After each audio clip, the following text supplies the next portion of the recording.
We have a Stihl 034 chainsaw here that's not starting, so I'm going to try and take it apart today and see if we can figure out what's going on. Alright, so seems like we're getting compression, but it's just not starting. Alright, so first thing we wanted to do was make sure that we had some new fuel.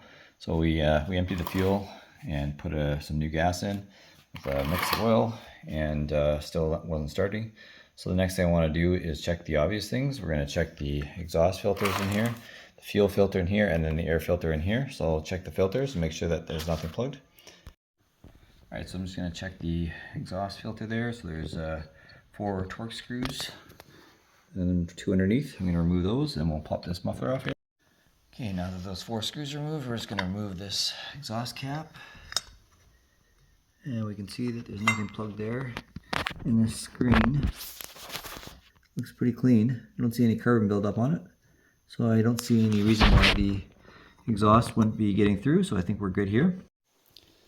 Alright, so the next thing I'm going to do is check the fuel filter. And that's located inside the fuel tank, so we're just going to remove this cap.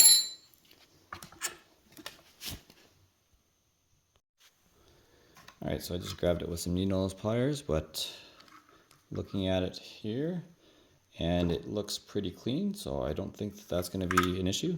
It's all white and there's no dirt or debris on it, so I think we're okay in the fuel filter. Alright, so now we can take a look at our air filter. So to do that, we're just going to turn this quarter turn to the left, and we'll just slide straight up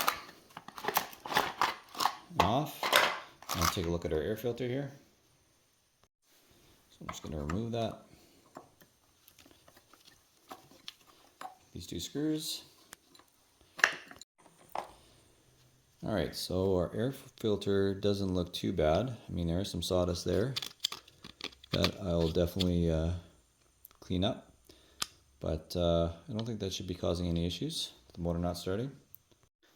Okay, so the first thing I'm going to do is remove this little rubber protector here for the adjustment screws.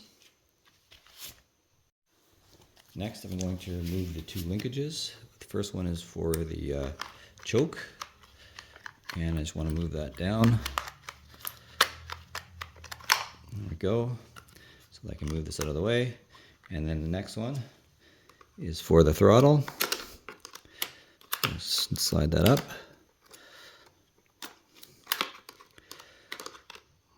Come on. Pull that out.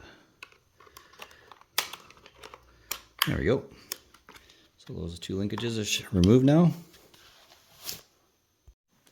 Next, I can pop my fuel line back off. There we go. And now we're ready to remove the carburetor. So I'm just going to remove these 2 bolts on the left side here.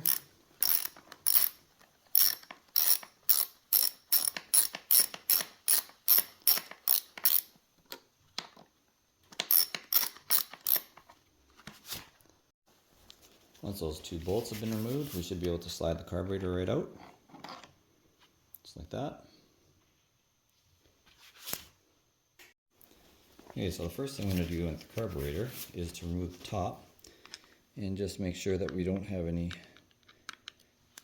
plugged up, any sawdust in there. Should have a little seal and a little piece of plastic, and it looks okay. Nothing too bad, maybe just a bit of debris in there. That's to be expected though. And then there's a little filter in here, and I could see some debris in there, so I'm going to go and pull that filter out and clean it. Just going to use a little screwdriver and pop that filter out.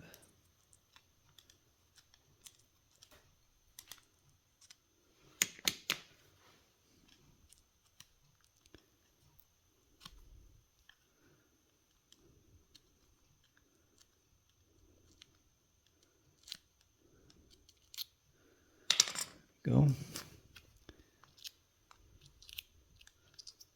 There we go. Next I'm going to remove the bottom of the carburetor, bottom plate here. There's 4 screws.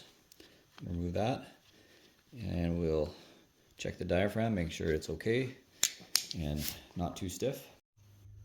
All right, so we have the diaphragm removed here. Looks like it's still in pretty good shape.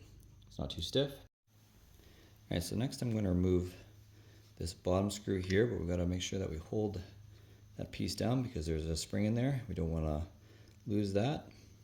I'm going to remove this screw and then gently take this piece out here and take the spring out. Go. Now I'm going to take the pin out with some needle nose pliers. That. And then I'm going to spray all these ports with some carb cleaner. I'm just going to go through each one of these ports and just spray them with some carb cleaner. Make sure that none of them are gummed up. And then we'll blow them out.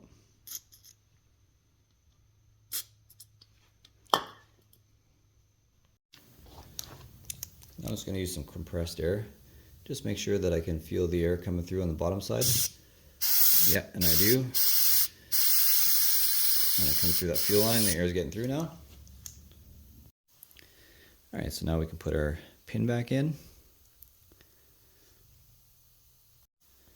I can put our spring back in the center here.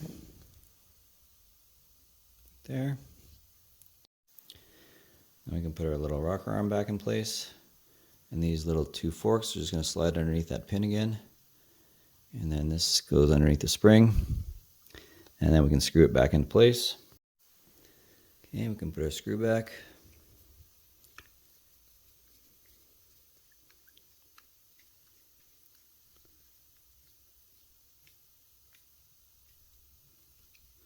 Good. And now we can put our bottom plate back on top and replace the 4 screws. And I sprayed a little bit of carb cleaner on our filter, but I can put that back in place now. And we're ready to replace our top plate. Just make sure that that gasket plastic is in place. Okay, so we're going to put that back in place and replace the top screw. We want to make sure that these are pretty tight because we don't want to make sure that they're sealed properly and no air is getting through.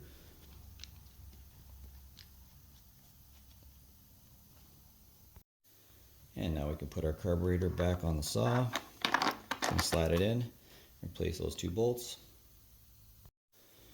We also want to make sure that these are tight fairly securely. We don't want any gap between the engine and the carburetor. I want to make sure that that seal is airtight. And now we can gently replace our fuel line. Just going to wiggle that back on and then pull it up. And finally, we can replace our linkages. There we go, there's one. And this one should just be able to pull up. Just make sure that we put the clutch down, the choke down. It closes the choke. Make sure that the throttle is working properly. Alright, so before I put the rest back, I'm just going to see if it actually made a difference and actually starts. So I'm going to push the choke all the way down.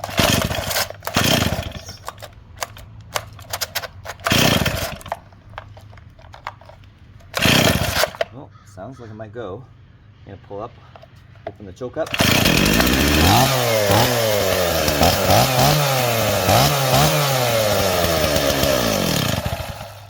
Alright, that looks like it solved the problem. Okay, so I'm just going to finish putting this back together. This is the rubber gasket that was around the adjustment screws, so I'm just going to put that back in place. Slides in like that. And we'll probably have to do some adjusting as well. There's the high limit, the low limit, and the idle screws there. So we'll probably have to do some adjusting once we get this back together, but that'll be the next thing. Next, I'm just going to replace my air filter. Slides on those 2 screws, and then we'll tighten these 2 up. Okay, so now we're going to set the fuel adjustment screws, and I don't want to touch the high, which is on the left side. And the way we're going to adjust the low one, reset it, is we're going to screw it all the way to the right counterclockwise, and then we're going to back it away one full turn, and we'll start there, and then we'll make the fine-tune adjustments as we go.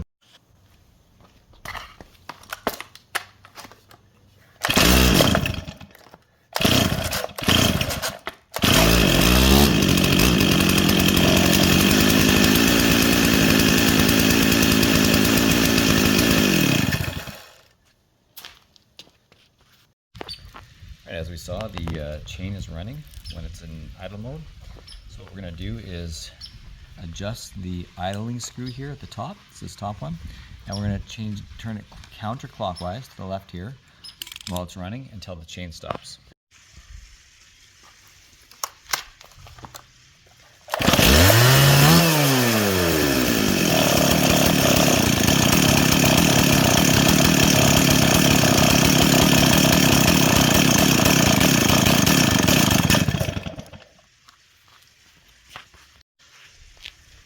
When we adjust it and it gets to the point where it actually stalls when idling, I'm just going to turn it quarter turn to clockwise, and we should be good to go.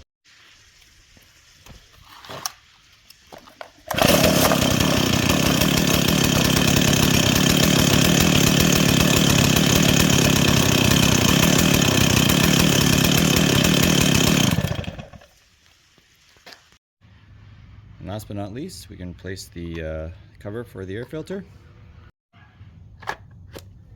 and twist this to secure it back in place. Alright, so that's how to troubleshoot and fix a Stihl 034 chainsaw that isn't starting anymore, and adjust it and fine tune it once it is starting. Hope this video helps somebody else.